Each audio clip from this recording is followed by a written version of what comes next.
రామాపురం అనే ఊరిలో నలుగురు బాలురైన రాజు, రవి, ఆర్య మరియు డేవిడ్ ఉండేవారు. వారు ఎప్పుడూ కొత్త కొత్త సాహసాలు చెయ్యాలి అని అనుకునేవారు. ఒకరోజు ఉదయం వారు తమ ఊరి బయట ఉన్న రహస్య అడవిలోకి వెళ్లి కొత్త విషయాలు కనిపెట్టాలి అనుకున్నారు.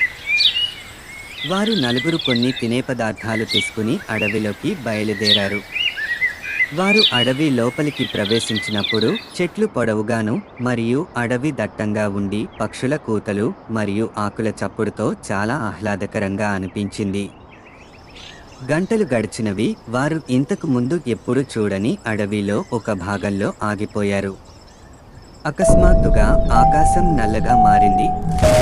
భయంకరమైన మబ్బులు కమ్ముకుని మరియు రాత్రిలా అయిపోయింది. ఆ నలుగురు బాలురు ఒకరికొకరు దగ్గరగా చేరారు. గతంలోని ఉత్సాహం కాస్త క్రమంగా ఆందోళనగా మారింది. అప్పుడు ఆర్య ఆందోళన పడకండి అని ధైర్యంగా అన్నాడు. మనం ఏదైనా ఎదుర్కోగలము, మనం కలిసి ఉన్నాము అని అన్నాడు.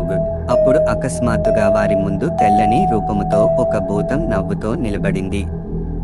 కానీ వారు తమ భయాన్ని చూపించకుండా ధైర్యంగా నిలిచారు. ఎవరు మీరు? నా అడవిలోకి ఎందుకు వచ్చారు అని భూతం గట్టిగా అరిచింది. బాలురు ఒకరికొకరు చూసుకున్నారు. ఆర్య అందరికంటే ధైర్యవంతుడు కనుక మేము ఆర్య, రవి, రాజు మరియు డేవిడ్, మేము నీకు భయపడం అని గట్టిగా అన్నాడు. అది విని దెయ్యం నవ్వడం మొదలుపెట్టింది.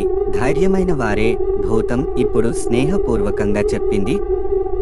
నేను ఈ అడవిని కాపాడేవాడిని. చాలా మంది నన్ను చూసినప్పుడు భయంతో పరుగెత్తిపోతారు, కానీ మీరు భయపడకుండా ధైర్యంగా నిలబడ్డారు. అందుకు మీకు ఒక బహుమతి ఇస్తాను. తన చేతిని గాలిలో ఊపడంతో భూతం చాక్లెట్లతో నిండి ఉన్న ఒక బాస్కెట్ను సృష్టించింది. బాలుర కళ్ళు ఆనందంతో మెరిశాయి. మీ ధైర్యానికి గుర్తుగా వీటిని తీసుకోండి, భూతం చెప్పింది. మరియు గుర్తుంచుకోండి, ధైర్యం అంటే భయం లేకపోవడం కాదు, భయాన్ని ఎదుర్కొనే శక్తి ఉండడం.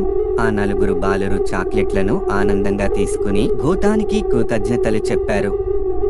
వారు మిగతా రాత్రి కథలు మరియు నవ్వుల్ని పంచుకున్నారు. భూతం వారిని అరణ్యపు అంచుల వద్దకు తీసుకువచ్చింది. వీడ్కోలు ధైర్యవంతులు అని చెప్పింది. మీ హృదయాలు ఎల్లప్పుడూ నేడు ఉన్నంత ధైర్యంగా ఉండాలి. బాలురు తమ ఊరికి వీరులుగా తిరిగి వచ్చారు. ఈ వీడియో మీకు నచ్చినట్లయితే లైక్ చేయండి, షేర్ చేయండి. మరిన్ని వీడియోల కోసం ఛానల్ను సబ్స్క్రైబ్ చేయండి.